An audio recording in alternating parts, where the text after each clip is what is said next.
เป็นทุกข์เหลือเกินแล้วคนเรานั้นเนี่ยเราเป็นมนุษย์แท้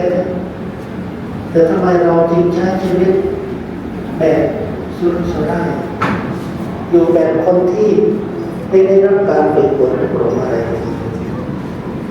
น่าเสียดายที่เราเกิดมาเป็นลูกของคุณแม่แต่เราไม่รักดีเป็นอภัพพสัตว์อภัพพสัตว์ก็คือเป็นสัตว์ที่ไม่ควรบรรลุมรรคผลเขาลำบากตื่นเช้าขึ้นมาไปสอดแสวงหาอาหารบางทีก็ได้บางทีก็ไม่ได้ไอ้ตัวใหญ่มันก็รังแกตัวเล็กบางทีก็ถูกกัดหางขาดบ้างมือเท้าของมันหางของมันขาดบ้างได้รับทุกข์ทรมานก็ไม่มีกฎหมายในโลกแห่งสัตว์เดรัจฉานเลยมันอยู่ด้วยความทุกข์บางตัวนั้นเด็กพิการหาอาหารไม่ได้สัตว์เหล่านั้นลำบากเหลือเกินแต่เราเป็นมนุษย์นั้นเองเราสามารถที่จะสร้างบุญสร้างกุศลได้และอย่าบอกนะว่าพระอาจารย์ที่โยมไม่ได้ทำบุญเพราะโยมไม่มีทรัพย์มีหลายอย่างนะลูกนะทานมีหลายอย่างถ้าเราไม่มีทายทานแต่เราก็จะเจริญกุศลได้ตามพระพุทธเจ้าเหมือนบุรุษคนหนึ่งนามว่าบุรุษร่มเรือนน้ำตั้งบุรุษร่มเรือนน้ำตั้งนั้นในอดีตชาติจะเป็นลูกคนรวยเป็นเศรษฐีต่อมาวันหนึ่งเห็นพระปัจเจกพุทธเจ้าเดินบิณฑบาตผ่านหน้าบ้านก็ด่าพระปัจเจกพุทธเจ้าว่าพระพวกนี้เนี่ยเป็นคนยากคนจนทั้งนั้นคนพวกนี้เป็นคนยากคนจนคนขัดสนพอดีคนที่แกด่านั้นเป็นถึงระดับพระปัจเจกพุทธเจ้าด้วยกรรมนั้นนี่แกก็ไปตกในนรกหลายปีเสร็จกรรมนั้นนี่ทำให้แกเป็นคนยากจนหลายชาติไปด่าพระว่าเป็นคนจนและพระองค์นั้นก็เป็นพระระดับพระปัจเจกด้วยกรรมนั้นได้ส่งผลตามรังควาเบียนแม้ว่าแกเกิดเป็นมนุษย์แต่ว่าผลของกรรมชั่วก็เบียดให้แกเป็นคนขัดสนมาในยุคของพระพุทธเจ้าพระนามว่าพระโคดมแกก็เป็นคนจน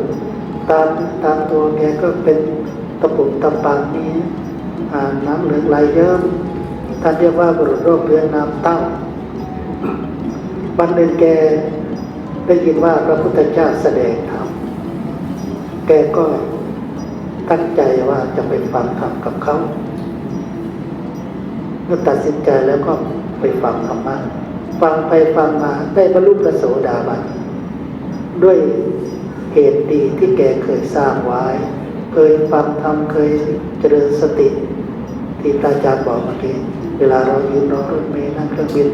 เราก็นำกายที่ไม่ให้มาย้ายให้มาเนี่ยมากำหนดฝึกไปเรื่อยๆเป็นนิสัยนะลูกนะเป็นอุปนิสัยบุรุษโรคเรื้อนน้ำเต้าคนนี้ก็เหมือนกันกรรมชั่วก็เบียดให้จนกรรมดีก็ส่งเสริมให้ได้บรรลุพระโสดาบันพอแกบรรลุพระโสดาบันแล้วแกสงบไม่ตะเกียกตะกายไม่อยากเป็นคนรวยไม่อยากมีหน้ามีตาดำเนินชีวิตด้วยสติด้วยปัญญาปฏิบัติธรรมทุกวันความดีความงามของท่านทำให้เท้าสักกะนั้นร้อนอาสนะของเท้าสักกะร้อนเท้าสักกะพิจารณาดูใครเนาะมีบุญญาธิการทำให้เราเร่าร้อนได้พิจารณามองมาอย่างโลกมนุษย์ก็เห็นบุรุษโรคเรื้อนน้ำเต้าเป็นพระโสดาบันมีศรัทธามั่นคงในพระรัตนตรัยก็เลยจะมาทดลองดูก็ลงมาเหมือนหลับตาแล้วลืมตาขึ้นนะปรากฏต่อหน้าบุรุษโรคเรื้อนน้ำเต้าถามว่านี่แน่บุรุษโรคเรื้อนน้ำเต้าท่านจงกล่าวคำว่าพระพุทธพระธรรมพระสงฆ์ไม่ใช่ของเรา ถ้าท่านสามารถกล่าวคำนี้ได้เราจะยกทองคำขนาดเท่าภูเขาให้เจ้าบุรุษโรคเรื้อนน้ำเต้าเป็นพระโสดาบันเป็นลูกศิษย์สาวกของพระพุทธเจ้าของเราเนี่ยมีศรัทธาหนักแน่นไม่หวั่นไหวก็เลยว่าไล่ตะเพิดเท้าสังกาเลยโอ้บุรุษถอยถึงแม้ว่าเจ้าจะมาหลอกล่อให้เรากล่าวว่าพระพุทธพระธรรมพระสงฆ์ไม่ใช่ของเราเรานั้นเนี่ยแม้ตายเราจะไม่พูดคำนี้เป็นอันขาดท้าวสังการู้แล้วว่าคนนี้บรรลุพระโสดาบันจริงมีศรัทธาหนักแน่นก็เลยแสดงตัวว่าบุรุษโรคเรื้อนน้ำเต้าเอ้ยเรานั้นคือท้าวสังกานะที่ลงมานี่ก็คือเพื่อทดลองใจของท่านว่าหนักแน่นไหมแต่เราก็รู้แล้วล่ะว่าท่านมีศรัทธาหนักแน่นลูกหลานของคุณแม่ในถนนเลยแม่ไม่อยู่กับเราขอให้เราเชื่อมั่นในปัญญาของพระพุทธเจ้าอย่าไปเอาตามอวิชชาชาวโลกเขาวุ่นวายเพราะเรื่องขันอยากจะได้ขันทุกนู้นทุกนี้จนกระทั่งหาความสุขความสำราญไม่ได้ผิดทางในโลกเพราะว่าชีวิตนี้มันสั้นเราอย่าไปเสียเวลาแบบนั้นต้องเอาเวลาที่เหลือนี้ใช้กายชุดนี้ที่แม่ให้มานะสร้างคุณงามความดีเมื่อเราสร้างคุณงามความดีมีศรัทธาหนักแน่นแล้วเราจะได้รับความสุขทั้งในชาตินี้และในชาติต่อไปมีอยู่เรื่องหนึ่งมีพระสองรูปเป็นกันเองเป็นสหายกันพระสองรูปเป็นเพื่อนกันองค์หนึ่งนั้นเป็นพระนักปฏิบัติองค์หนึ่งนั้นเป็นนักปฏิบัติด้วยชอบถวายทานด้วยบิณฑบาตมาก็แบ่งให้ครูบาอาจารย์ไม่เก็บไว้ฉันคนเดียวไม่ตนีชอบให้ทานด้วยปฏิบัติด้วย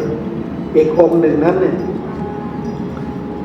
ถ้ามีความคิดว่าการให้ทานนั้นไม่เกี่ยวกับเราซึ่งออกบวชแล้วดังนั้นเราเน้นปฏิบัติพระที่ปฏิบัติด้วยให้ทานด้วยก็เลยมาบอกว่าท่านควรให้ทานด้วยนะรูปที่ปฏิบัตินั้นบอกว่าโอ้ยมันไม่ใช่หน้าที่ผมที่จะไปให้ทานผมปฏิบัติอย่างเดียวการเวลาล่วงเลยไปนะน้องเนรพระสองรูปตายไปพอตายไปแล้วเนี่ยแต่ละภพบางภพนั้นเนี่ยเกิดเป็นมนุษย์มีความต่างกันนั่นเององค์ที่ถวายทานด้วยปฏิบัติด้วยนั้นจะเกิดเป็นลูกพระราชาเป็นลูกอามาตย์เป็นลูกคนรวยแล้วมีปัญญาด้วยแต่ว่ารูปที่ปฏิบัติอย่างเดียวไม่ให้ทานเกิดชาติไหนเป็นเด็กฉลาดแต่ว่ายากจนบ้านหลังเก่าๆกระท่อมเก่าๆเคยเห็นไหมเนี่ยที่ลงข่าวแบบนั้นโอ้ฉลาดมากเลยแต่ว่าขัดสนเงินทองข้าวเสื้อผ้าไม่มีแต่ละชาติเขาก็จนแบบนี้แต่ว่าเขามีปัญญามีอยู่ชาติหนึ่งชาตินี้พระที่ปฏิบัติด้วยให้ทานด้วยตายแล้วก็ไปเกิด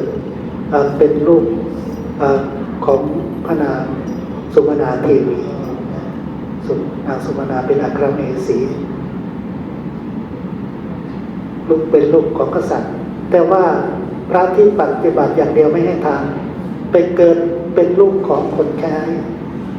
ในบ้านนั้นเลยในเรือนนั้นเลยในวังนั้นเลยเด็กทั้งสองเนี่ยลูกคนรวยที่อดีตชาติเขาถวายทานด้วยให้ทานด้วยนะเขานอนบนเปลเงินเปลทองโอ้โหมีนางสนมรูแดงเป็นร้อยส่วนเด็กที่ไม่เคยให้ทานเขานอนอยู่ข้างล่างแต่เขาระลึกชาติได้ทั้งสองคนเขาก็สนทนากันเด็กที่เคยถวายทานด้วยปฏิบัติด้วยก็คุยกับเด็กที่เขาไม่เคยให้ทานว่านี่แน่เธอ เราบอกท่านแล้วบอกว่าให้ถวายทานด้วยปฏิบัติด้วยท่านก็ไม่เชื่อเด็กคนรับใช้เด็กคนยากจนเขาก็พูดว่าเกี่ยวอะไรกับเราด้วยไม่เกี่ยวอะไรกับเราปฏิบัติอย่างเดียวเถียงกันไปเถียงกันมานางสุมนาเทวีได้ยินเด็กสนทนากันก็เลยไปทูลถามพระพุทธเจ้าพระพุทธเจ้าบอกว่าเป็นจริงโอ้โหดังนั้นในโลกเอ๋ยในแม่ไม่อยู่ยายไม่อยู่แล้วอย่าหลงทิศหลงทางอย่าใช้ขันตัวนี้ไปในทางที่ไม่ดีนะลูกชาวโลกเขาไปอย่างไรเราไม่สามารถที่จะไปบังคับจิตใจของคนนู้นคนนี้ให้เป็นดั่งใจของเราได้เพราะพระพุทธเจ้าบอกแล้วว่าภิกษุทั้งหลายขันธ์ห้าเที่ยงหรือไม่เที่ยงไม่เที่ยงพระเจ้าค่ะสิ่งที่ไม่เที่ยงเป็นทุกข์หรือเป็นสุขเป็นทุกข์พระเจ้าค่ะสิ่งใดเป็นทุกข์สิ่งนั้นไม่ควรหรือที่จะยึดมั่นว่าเป็นเราเป็นนั่นเป็นอัตตาของเราภิกษุปัญจวัคคีย์กราบทูลว่าไม่สมควรเลยดังนั้นเนี่ยพระอาจารย์พิจารณาดูขันธ์ชุดนี้ไม่ให้มากายชุดนี้ไม่ให้มาตาก็เหมือนแม่เนี่ยเหมือนแม่ไม่เนี่ยเหมือนแม่เนี่ยต้องเหมือนอยู่แล้วตาหูจมูกนี่เป็นมรดกของแม่ไม่อยู่แล้วใช้กายเนี่ยจุดนี้ไปสร้างคุณงามความดีเดินตามพระพุทธเจ้าสารณะของเรานั้นคือพระพุทธธรรมประสงค์บางคนเขาไม่รู้เรื่องนี้เขาเอาอวิชชาเป็นสารณะเพื่อนคนนู้นแม่เราไม่อยู่แล้วฝากชีวิตไว้กับมันวันดีขึ้นดีมันด่าพ่อด่าแม่ใช่ไหมไปฝากชีวิตไว้กับปุถุชนก็รู้อยู่ว่าปุถุชนเขาเนี่ยมีจิตโลเลขึ้นลงพระพุทธเจ้าบอกแล้วให้ถึงสารณะสามคือพระพุทธพระธรรมพระสงฆ์เป็นสารณะแต่เราไม่เชื่อดันไปเอาวิชชาตัณหาเป็นสารณะบางคนบอกว่าชีวิตนี้มอบให้มันเลยมอบให้เพื่อนมอบให้คนนู้นคนนี้ท้ายที่สุดมันเห็นค่าชีวิตของน้องเด็กมันไม่เห็นค่าหรอกเวลาเรียนมีประโยชน์มันก็ว่าดีเพราะเหตุไรเพราะว่ามันเป็นอวิชชามันไม่รู้จักใครทำดีมันก็ไม่รู้จักทำชั่วมันก็ไม่รู้จักเราเป็นลูกของคุณแม่เราต้องเดินตามพระพุทธเจ้าตอนนี้เป็นลูกกำพร้า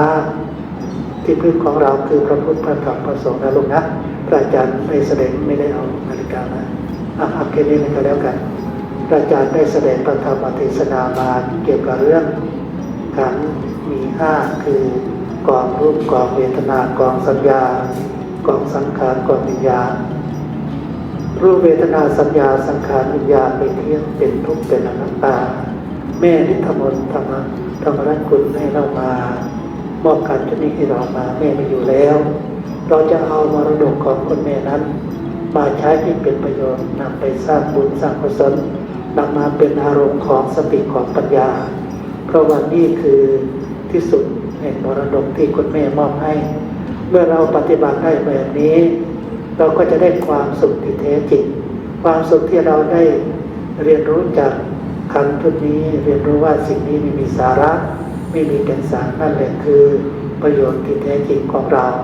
ในชาตินี้บุญกุศลที่เราฝึกได้ในปัจจุบันนี้มันก็เป็นอุปนิสัยให้เรานั้นมีฐานะอันเลิศยศอันเลิศบริวารอันเลิศทุกภพทุกสถานที่เราเกิดรุนนำให้เราได้บรรลุมรรคผลนิพพานในอนาคตต่อไปดังนั้นฝากลูกฝากหลานแม่ไม่อยู่แล้วจงหมั่นสร้างคุณงามความดีสร้างทานศีลภาวนาครบเครื่องเลยนะลูกนะเอาทั้งสามเลยเกิดชาติหนึ่งชาติใดจะได้เป็นลูกคนรวยมีปัญญาไม่จนไม่ป่วยไม่ไข้พบแต่สิ่งที่ดีเลิศประเสริฐเหมือนกับพระเถรานุเถระหลายๆองค์ที่ท่านสร้างบารมีท่องเที่ยวไปในสุคติภูมิไม่เคยไปอบายภูมิเลยจนกระทั่งได้พบพระพุทธเจ้าแล้วได้บรรลุมรรคผลนิพพานเทศนาวาสานีในการเป็นที่สุดลงแห่งการแสดงพระธรรมเทศนาในวันนี้ก็ขออวยพรให้คณะเจ้าภาพซึ่งมีคุณพ่ออนันต์บุญชัยพันธวงศ์นิชชานิติธนิดา ธรรมรัตน์คุณลูกหลานน้องเรียนญาติสนิทมิตรสหายทุกท่านทุกคนจงมีสุขภาพพลามัยแข็งแรงเจริญด้วยอายุวันนะสุขภาละปฏิภาธนาสารสมบัติได้สร้างแต่กรรมดีสร้างบารมีของตนได้ดวงตาเห็นธรรมทุกท่านทุกคนเอวังก็มีด้วยประการฉนี้สุดท้ายแล้วเดี๋ยวพวกเราก็สาธุสาธุทำกันสาธุ